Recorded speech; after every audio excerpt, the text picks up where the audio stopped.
एक तू सच्चा, तेरा नाम सच्चा। हे परमेश्वर तू सच्चा है, तेरा नाम सच्चा है। वैदिक छंद संख्या 21। ऋग्वेद के ऋषि कहते हैं, वायो तव प्रपंचति धेना जिगाति दाशुषे।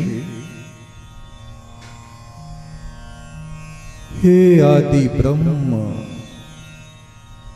हे सनातन पुरुष, तू इस जगत को रचकर इसको सदा देता ही रहता है, देता ही रहता है। इसलिए ऋषिगण तुझको देव, आदिदेव, सबसे पहला देवता कह के पुकारते हैं। तू ही अन्न देता है, तू ही संपदाएं देता है। समुद्रों को तू मोती देता है, सूर्य को चमक देता है। तेरे अमृत की एक बूंद जब वृक्षों पर पड़ती है तो उनमें फूल और फल आने शुरू होते हैं। सितारों को तू ज्योति प्रदान करता है, पक्षियों को रंग बिरंगे पंख देता है और हम मनुष्यों को अपना समस्त प्रेम ही तू दे डालता है।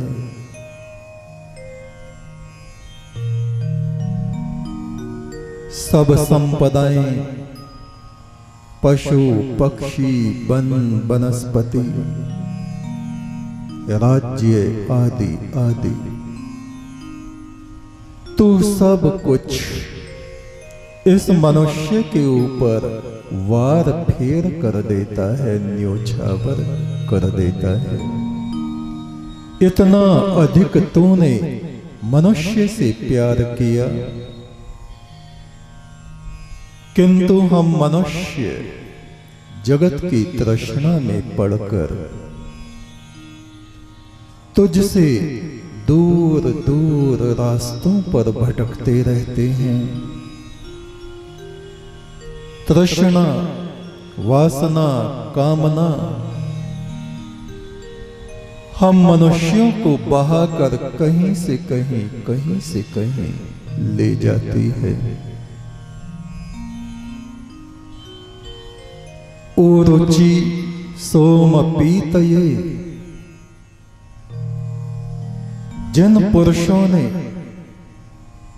अपनी आत्मा को पवित्र बना लिया,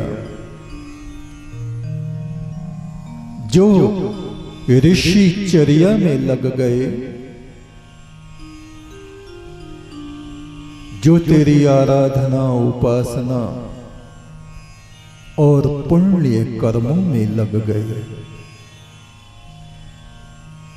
वे पवित्र आत्मा बन गए, वे ऋषि आत्मा बन गए, वे देव आत्मा बन गए, देवता बन गए और प्रकाशित आत्मा होकर वे तेरे सन्मुख पहुंचे, तेरे सामने पहुंचे। वे तेरे मित्र बन गए, उन्होंने तेरे हाथों से अमृत के प्यालों को पिया। वो ही अमृत तू हमें प्रदान कर, जिस अमृत को स्वर्ग में बैठे हुए देवगण पीते हैं। अथर्ववेद के ऋषि कहते हैं,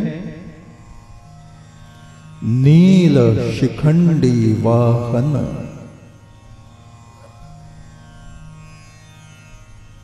नील माने पवित्र, शिखंडी जिसने अपने क्रोध को त्याग दिया है, जो सहनशील बन गया है।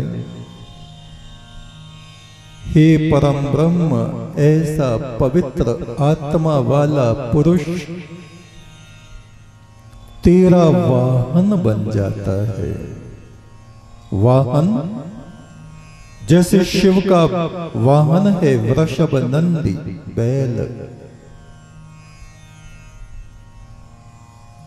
ब्रह्मा का वाहन है हंस,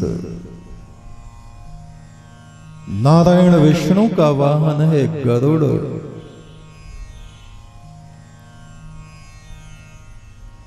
देवी लक्ष्मी का वाहन है उल्लू, सरस्वती का वाहन है हंस, शिवपुत्र कुमार कार्तिकेय का वाहन है मयूर मोर, तो गणपति का वाहन है चूहा। इन सब के अलग अलग अर्थ निकलते हैं, और वो जो पार ब्रह्म परमात्मा है उसका भी कोई ना कोई वाहन होना चाहिए।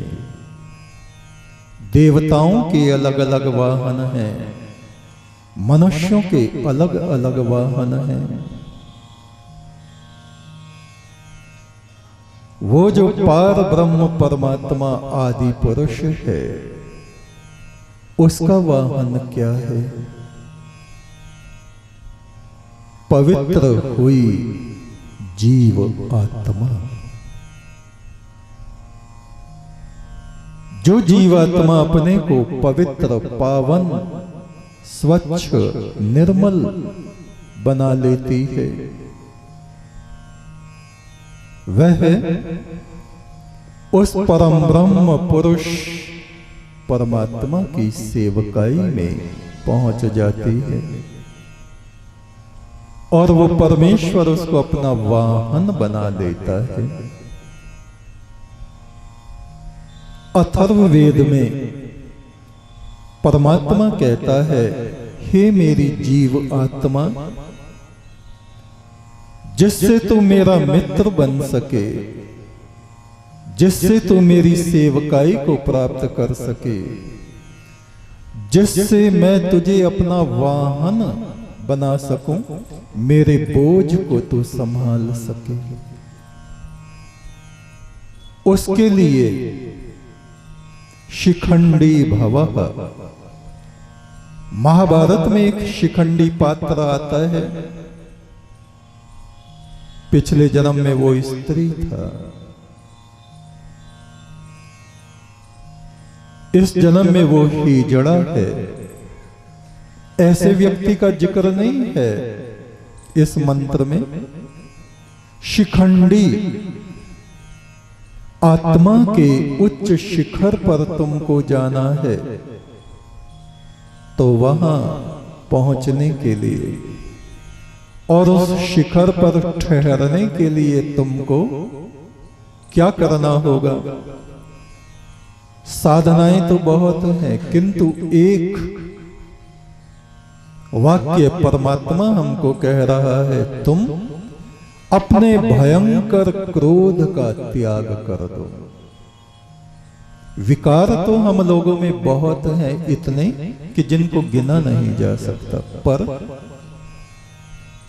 कि तुम एक काम कर लो, क्रोध का त्याग कर दो, सहनशील बन जाओ, शांत आत्मा बन जाओ। कोई भी तुमको कुछ भी कहे, चंद्रमा जैसे शीतल बने रहो, अग्नि की लपट तुम्हारे भीतर ना उठे, बस फिर मैं तुमको अपना वाहन, अपना मित्र बना लूंगा।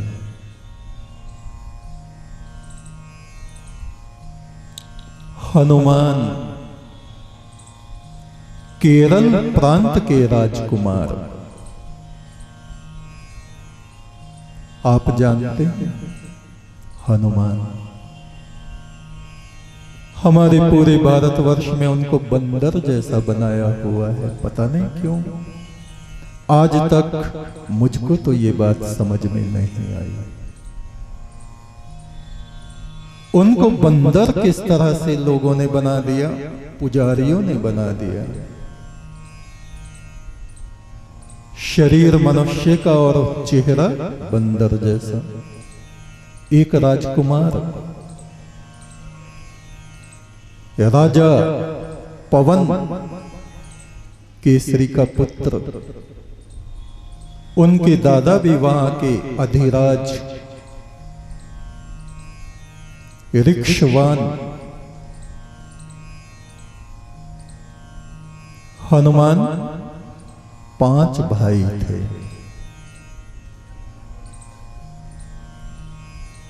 कृतिमान, धृतिमान, ऋतुमान, कीर्तिमान और 5वें हनुमान। माता अंजनी के 5 पुत्र। इतिहास हमारा सब लुप्त हो गया। वानरः वैश्वानरः, वेद में ऋषियों की एक परंपरा है जिसका नाम है वैश्वानरः। क्या मतलब? वो परम ब्रह्म परमात्मा जो अग्नि की तरह तेजवान है, धगत धगत धगत ज्वलल ललाट पट्ट पावके, हमारे मस्तक पर जो ब्रह्म ज्योति ब्रह्म अग्नि धक धक धक धक धक धक करके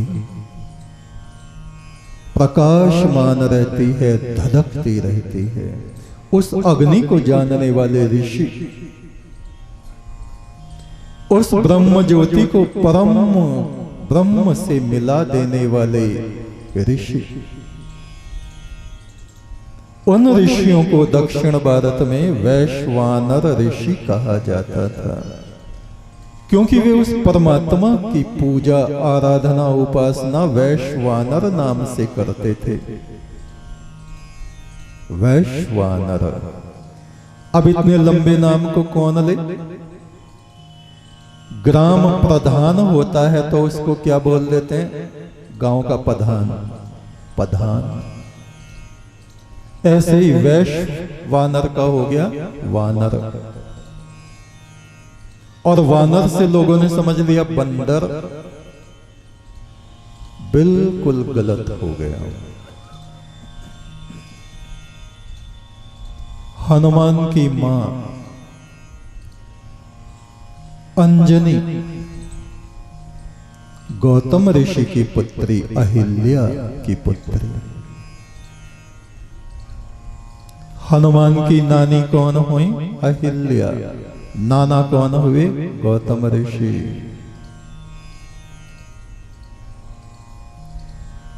और वे बचपन से ही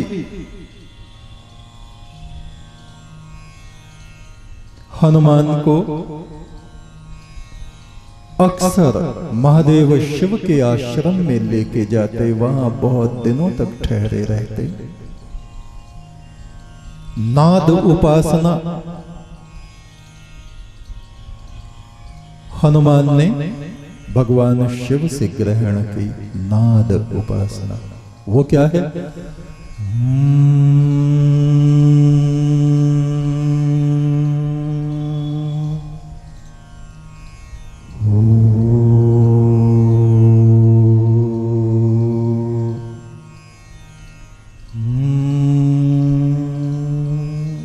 इसमें कोई मंत्र नहीं है, लेकिन बाद में लोगों ने जोड़ दिया ओम। शिव कहते हैं, इसमें कोई मंत्र नहीं है, लेकिन हमने अपनी सहूलियत के अनुसार उसको जोड़ दिया कि यह है ओम।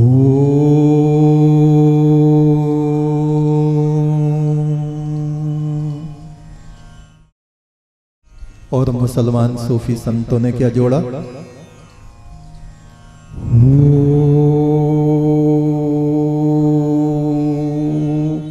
अल्लाह हू।